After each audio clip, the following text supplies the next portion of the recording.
அன்பர்களே, இன்று வெள்ளிக்கிழமை சிவகங்கை பையூர் ஸ்ரீ பிள்ளைவயல் காளியம்மன் கோயிலுக்கு செல்வோம். இந்த கோவில் சிவகங்கை நகரில் பையூர் என்னும் பகுதியிலே அமைந்துள்ளது. சக்தி வழிபாட்டில் காளி பெருந்தெய்வம், காலம், உருவாக்கம், அழிவு ஆகியவற்றின் தெய்வம். அவள் அக்னி பகவானின் நாமாக தொடங்கி துஷ்டர்களை அழித்து துர்க்கையின் நெற்றியிலிருந்து தோன்றியவள். சிவபெருமானின் துணை, தியாகம் மற்றும் மாற்றத்தின் அடையாளம். அதர்வண வேதம் இவளை போற்றுகிறது. இரத்த பீஜனை அழிக்க பார்வதி தேவியின் நெற்றியிலிருந்து உருவாகி இரத்த பீஜனின் இரத்தத்தை குடித்து அசுரர்களை அழித்தவள். அவளது நிறம் கருப்பு. தசமகா வித்யாக்களில் ஒருவளே காளி. இவள் கண்டன், முண்டன் என்னும் அரக்கர்களை அழித்தமையினால் சாமுண்டி என பெற்றாள். இந்த காளிக்கு அமைந்த கோவிலே சிவகங்கை பையூர் பிள்ளைவயல் காளியம்மன் கோவிலாகும்.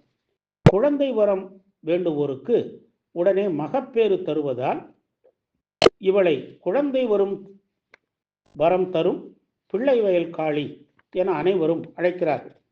இங்குள்ள காளி விக்கிரகம் ஆந்திராவில் செய்யப்பெற்றது என்றும் 500 ஆண்டுகள் பழமையானது என்றும் ஆராய்ச்சி செய்த அருட்காட்சியக அதிகாரிகள் தெரிவித்திருக்கிறார். அந்நியர்கள் படையெடுப்பின் போது இந்த காளியை பாதுகாக்க எண்ணி அம்மன் விக்கிரகத்தை கண்மாய்க்குள் இருந்த கிணற்றில் கல்லை கட்டி போட்டு இறக்கி விட்டார்கள். பல ஆண்டுகள் கழித்து கண்மாய் தூர்வாரும் போது சிலை கண்டெடுக்கப்பட்டது. பின்பு காளியை தற்போதுள்ள இடத்தில் பிரதிஷ்டை செய்து வழிபட்டார்கள். தேவியும் மக்களை பாதுகாத்து வருகிறார். கோவில் வயல்வெளியில் இருப்பதால் இந்த அம்மனை பிள்ளை வயல் காளியம்மன் என்று கூறுகிறார்கள். 500 ஆண்டுகளுக்கு முன் பையூர் கிராமம் பகுதியில் இங்கு வசித்த மக்கள் தங்களை பாதுகாக்க அம்மனின் உதவியை வேண்டினர். அவர்களே கோவிலை உருவாக்கினர். அந்நிய படையெடுப்பிற்கு பின் இந்த அம்மனை இங்கு பிரதிஷ்டை செய்து வழிபடுகிறார்கள். இந்த கோவிலின் சிறப்பே மகப்பேறு தருவதுதான்.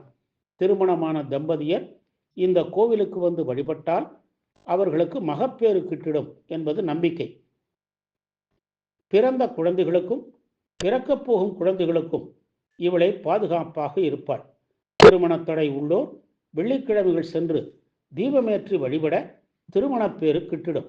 திருவாதிரை, சுவாதி, சதயம் நட்சத்திரக்காரர்களும் மூல நட்சத்திரக்காரர்கள் பிறந்தோருக்கும் இவளை தெய்வம்.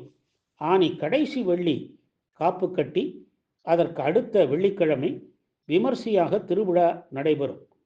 பூச்சொரிதல், தீக்காப்பு கட்டு அன்று மாலை பூசாரி தலைமையில் பூக்கரகம் கட்டி எடுத்து வருவார்கள். பின்னர் பூக்குழி இறங்குவர்.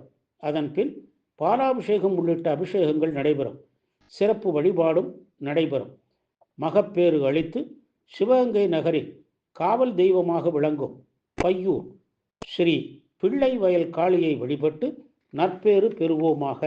ஓம் காளியைச்ச வித்மகே ஸ்மசான வாசின்யை தீமகி தன்னோ கோர பிரச்சோதயாத்.